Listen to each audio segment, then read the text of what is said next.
So here we are at 310 Columbia Avenue. We are closer to the city in a neighborhood, but as you can see, we're a few blocks back. There's actually a sign there. If you look, it says dead end. I believe it's for that direction. So it is isolated and quiet right now. Pretty much all I'm hearing are birds chirping. You don't have anything on this side of the road, just woods. So you still get some peace and quiet even though you are close to the city. So as you can see, they have retaining walls here. Still look to be in pretty good shape. Decking here. I'd recommend, with it starting to turn green a bit, to throw paint or stain on this. They have some planters here too. So although they look like they are starting to come apart, but decking wise, it still looks solid and everything. I would just paint it, stain it, get it sealed against the elements.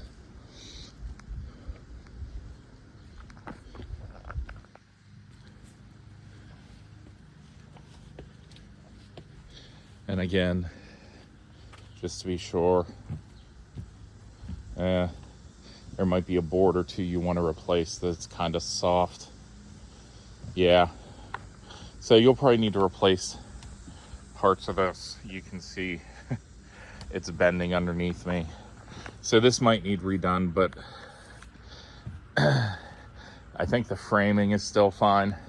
The support system, it's just the boards on top. They were never sealed and they've absorbed too much moisture, gotten soft.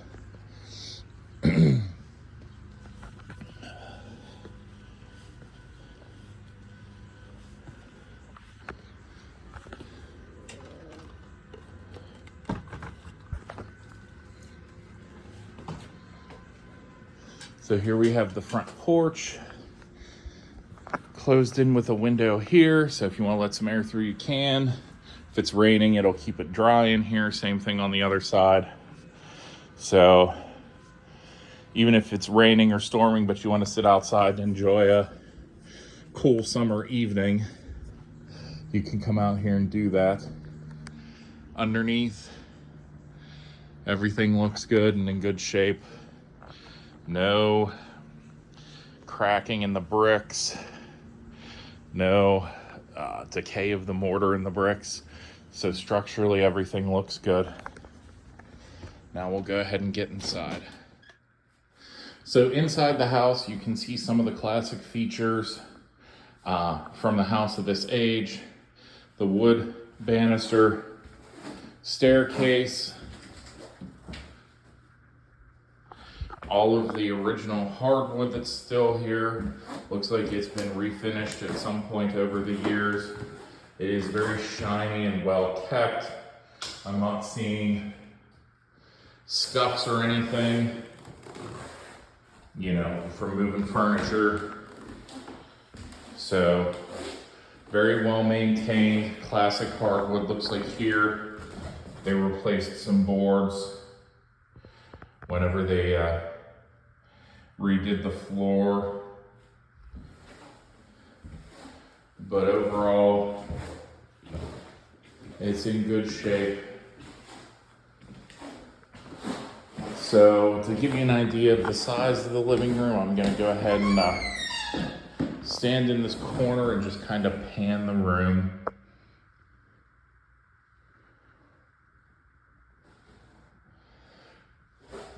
You could very easily get like a chair there, couch there, another chair here. So decent sized living room. Nice newer windows here. Probably, okay, maybe not as new as I was thinking. Probably, very easy. Lashes are very easy to use. You just pull out and slide. So yeah, these might be 10, 20 years old max.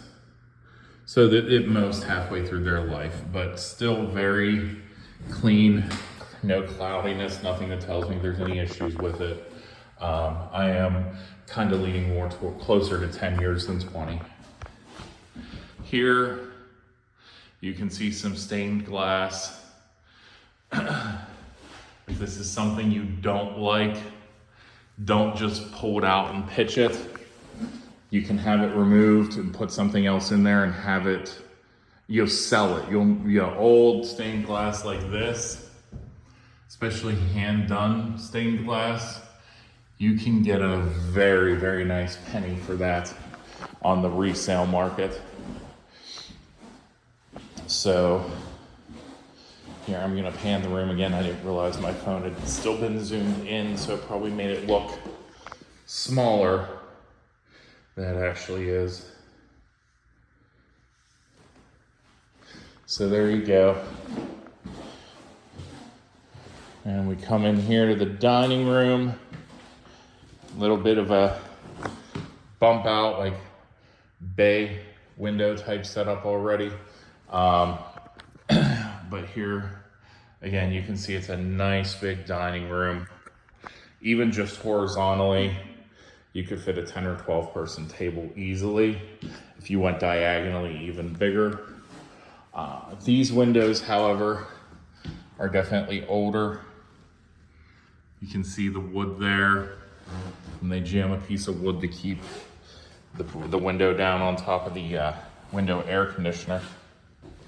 So these windows are something that you'll probably look to replace down the road.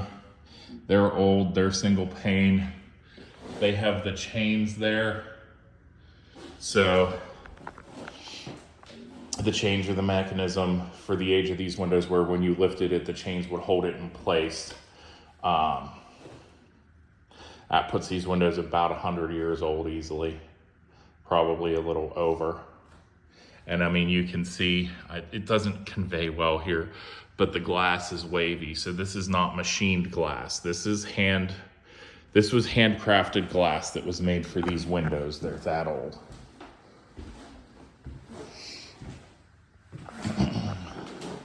Also in this corner, you have a built-in china cabinet.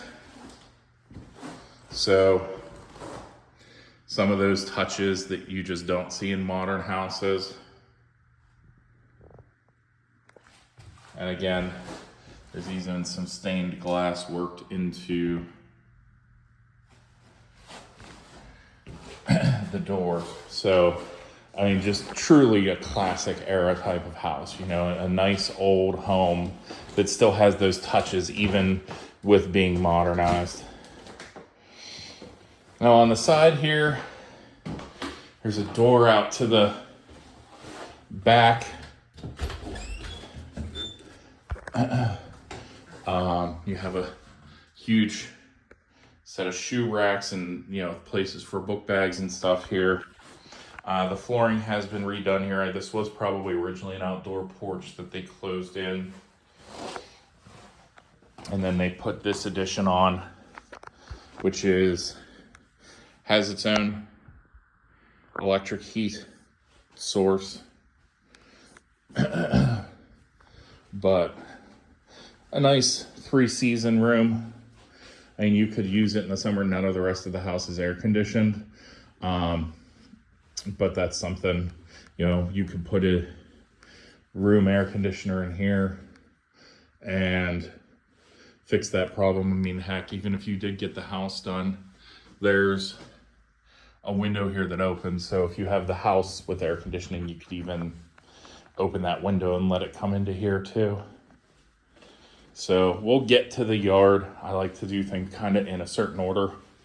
So we'll get through the inside first, then we'll get to outside. Now here's the kitchen. Not huge, Space-wise, 2 people max is what you're gonna have in here at a time. Little nook there for like your coffee maker. Decent amount of countertop for the size of the room. So you have your microwave installed above, so it saves you counter space instead of having that taking up half of what you have left. You could probably get like an air fryer right there. And then you have all of that to work with. You do have a ton of cabinets and storage space though. So if you like to cook, if you have lots of kitchen toys, they really did maximize how much storage space there is. So you really shouldn't have an issue there.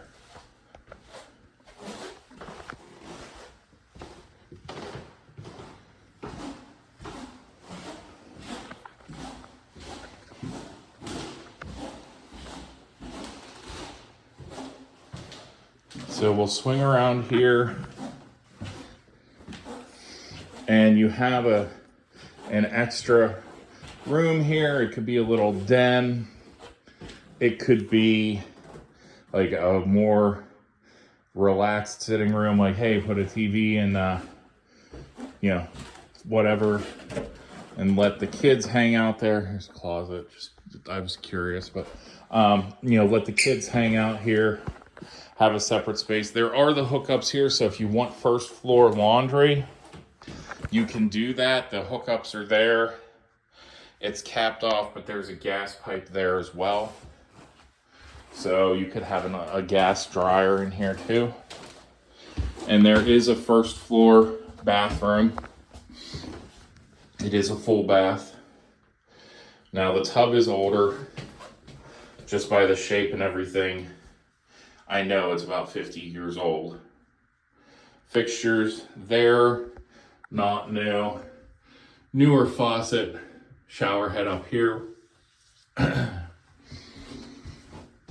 But when this was, if I had to guess, this was probably installed in the 80s. Just the tile, the design.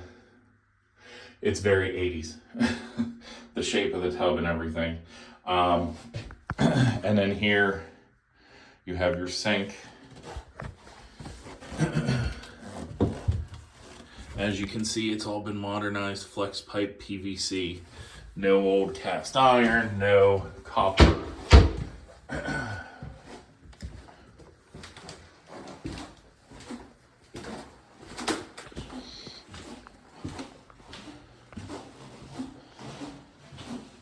Yeah, these floors have been recently polished. I mean, my shoes are literally squeaking on them. So they definitely did something with this more recently.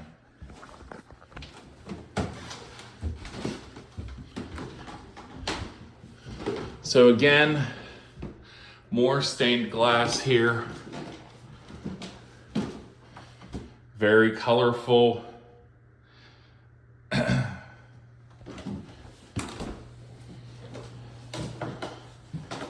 We'll just kind of start here on the right. This is what I would guess would be the master bedroom. You have closets on either side. And a ton of room to work with there, other than the heating coil being there. Or if you want to put your bed, there's tons of room on that wall. You could put a bed either forward, back, or horizontally.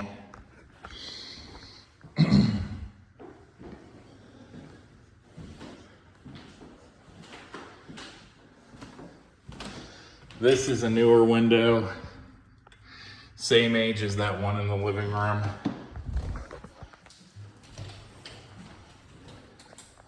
So they have poles here to hang, and then shelving for different things.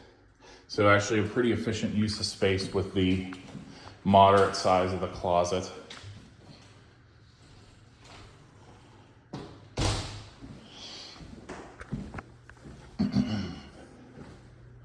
Now, And junction boxes, okay. So I was wondering what that was gonna be. Here we go into the bathroom. Despite it being styled older, this is actually pretty new. So it fits with the house. They kind of chose something that would look more age appropriate, but it is new. You have the toilet there. You have a light and a vent there, which again, vents in bathrooms in this age of a house are very rare. Oh, and it works.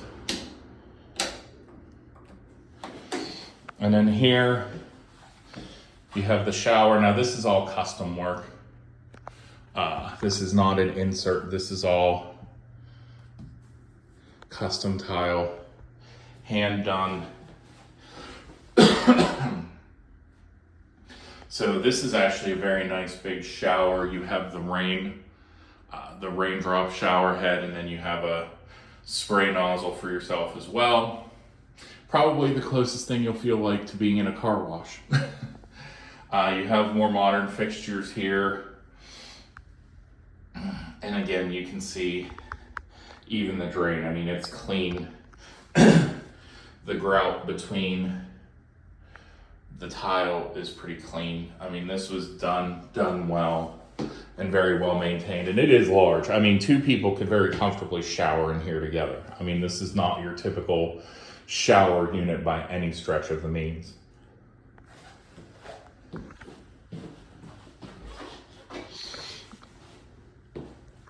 We swing over here to the second bedroom. You can see the heating coil there. So, not a huge bedroom. I'll go stand in the corner here and pan.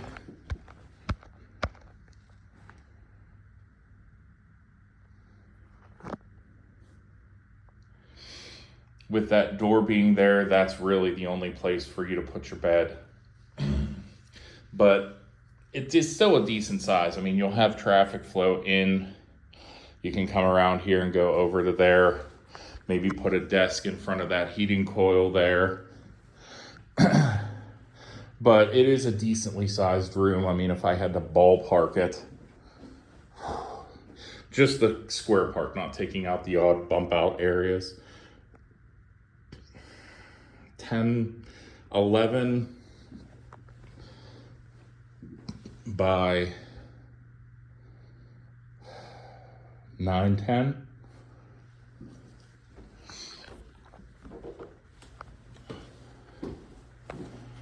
And we come into the third bedroom here. The wood floor in here, they kind of painted it to give it that distressed look. I'm personally not a huge fan of it, but it doesn't actually look as bad as I've seen some other people do it. Again, not a square bedroom, but decently enough sized. I mean, you can see here with a full-size bed, there's still room on either side. Standing in the bump out, I'll pan and show you like the square part of the room. So, room to work with. For the square section, I'd say we're 13, 14 by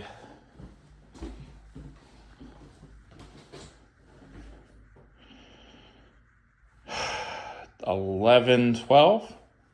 So definitely the second biggest bedroom. You have a nice dormered closet here. Again, with some shelving there to stack stuff and going back the entire length of the wall. So for the age of the house, these are huge closets. Usually what you would see would be here straight down. So that would be it. That would be the size of your closet. Literally maybe wide enough to hold a coat hanger. That's it. I'm sorry, not wide enough, deep enough to hold a coat hanger. So that's the upstairs. There is an attic access. I'm not climbing up there because one, it's 94 degrees today, and that's going to be brutal up there. And secondly, the only thing I'm really looking for is signs of water infiltration, but it looks like at some point when a roof was redone, there were some boards that they replaced. So obviously whoever owned the house made sure to maintain it. They didn't just say, oh, it's okay, leave those boards and just slap the new shingles over it. They did all the repairs needed, maintained the house properly.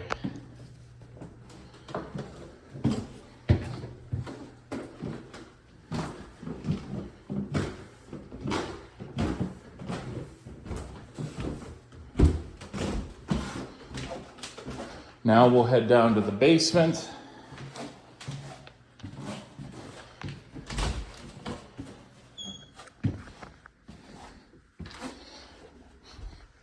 And these stairs are actually a pleasant surprise. I was expecting to have to limbo down them. I'm about 6'3" or so tall.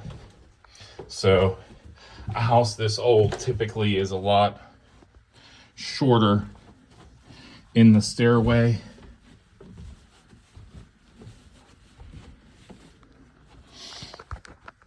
So you can see they have a breaker panel here. It was installed in 1990. There's still even an open panel in there, so room to expand if you needed it.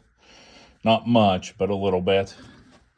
The wiring, from what we can see, because I'm not playing with the insulation, is all modern, was all probably redone when they redid the breaker box.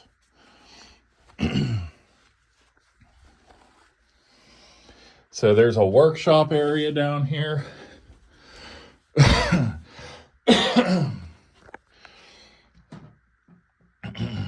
Have a workbench there. And if nothing else, this could be a decent storage area for you. There is a finished section down here with a living space. Looks like they have a dehumidifier here. And it smells a little musty, but a dehumidifier should take care of that. I'm not seeing any excessive water infiltration. If you would have that, you would see warping and damage to these boards here, but there isn't any. So, small bar area here. And just to give you a look at what is underneath all of this, it is a mason stone foundation. So basically they got stone, it was chiseled and masoned out, and they assembled it basically like a giant jigsaw puzzle using mortar to hold it all together. A far cry from the standard measurements of cinder blocks and such that we use today. There is a gas heater down here as well, since this is boiler heat and finished basements weren't a thing when this house was born. They at least gave you some form of heat down here for the winter.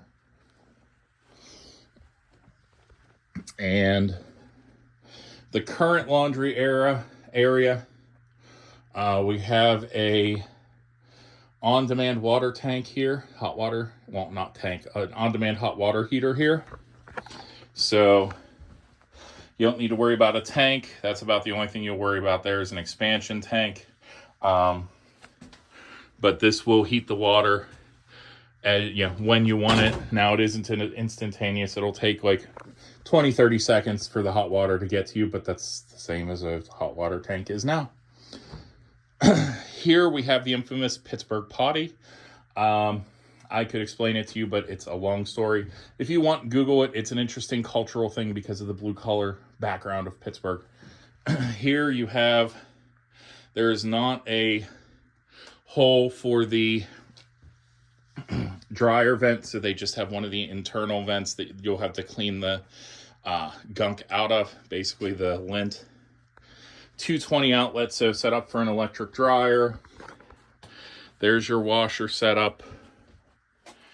Your stationary tub.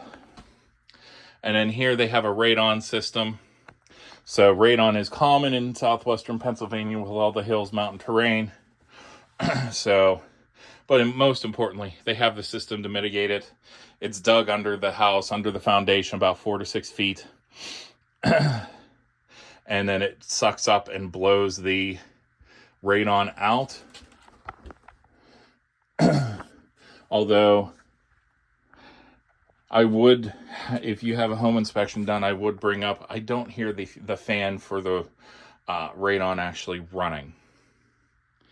So that might be something to have checked out. The fan could have gone, in which case it would need to be replaced. So decent area back here, not a ton of extra storage. This is mainly just laundry area, but you do have that other workshop type room for storage. And there's more. You have a little cutout here whose purpose I really don't get, but you could throw some stuff in there for storage. And then underneath the addition, or in this case, I think underneath the porch, looking at the concrete above, you have another storage room. Now, yeah, because here you can see they cut the hole in the foundation, used brick to square it off for a walkway, and then built this when they put the big porch up there. Now there are some areas where the concrete's deteriorating all the way down to the rebar. So again, that might be something that you expect to need to deal with if you purchase the house.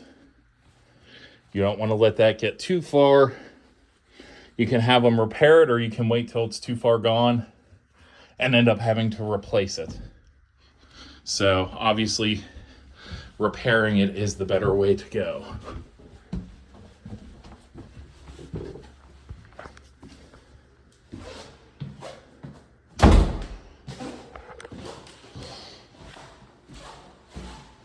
Now we'll head out and look at the backyard.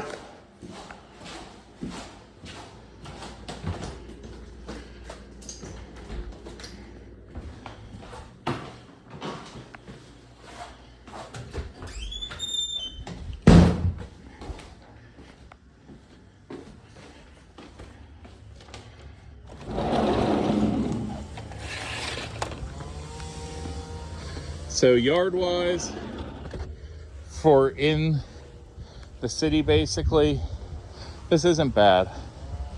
You have enough room. You can put some chairs, maybe a small like prefab iron or fire pit. It is fenced in, so as long as you don't have like a 100-pound plus dog, you could even have them out and running around the yard. So you do have space to work with, even all the way down the side. It gives you a little more than you think you have. Back here, again, you can see all this vinyl siding is newer as well. So very well maintained. Very little to be concerned about. Some of the soffit fascia there has some rust to it. A coat of paint or sealant to keep it watertight would be a good idea, but that's not hard or expensive. You do have a shed here.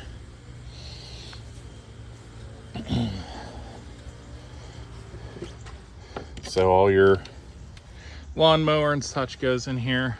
And it is actually insulated too. That's very, very interesting. I've never seen someone insulate a shed before like that.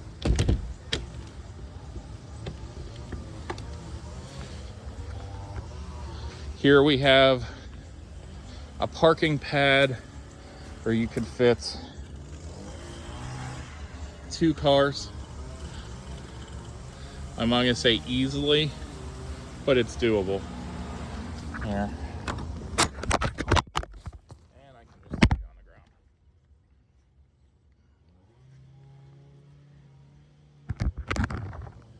Okay.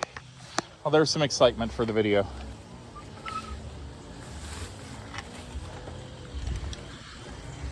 So here, like I said, room for 2 cars, snugly. But if you have one smaller car, something like that, 2 cars, even 2 regular sized cars, it's just not going to be comfortable. Looks like there's a crack here, but they did seal it.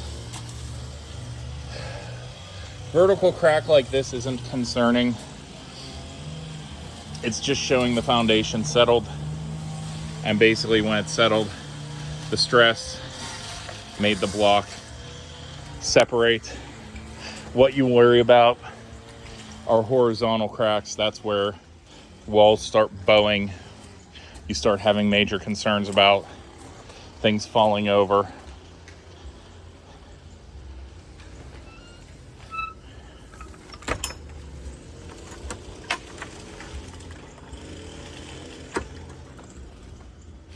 And then looks like we have a 2-car garage here. Let's see if it's open. And it is. Oh, it's full of a lot of junk.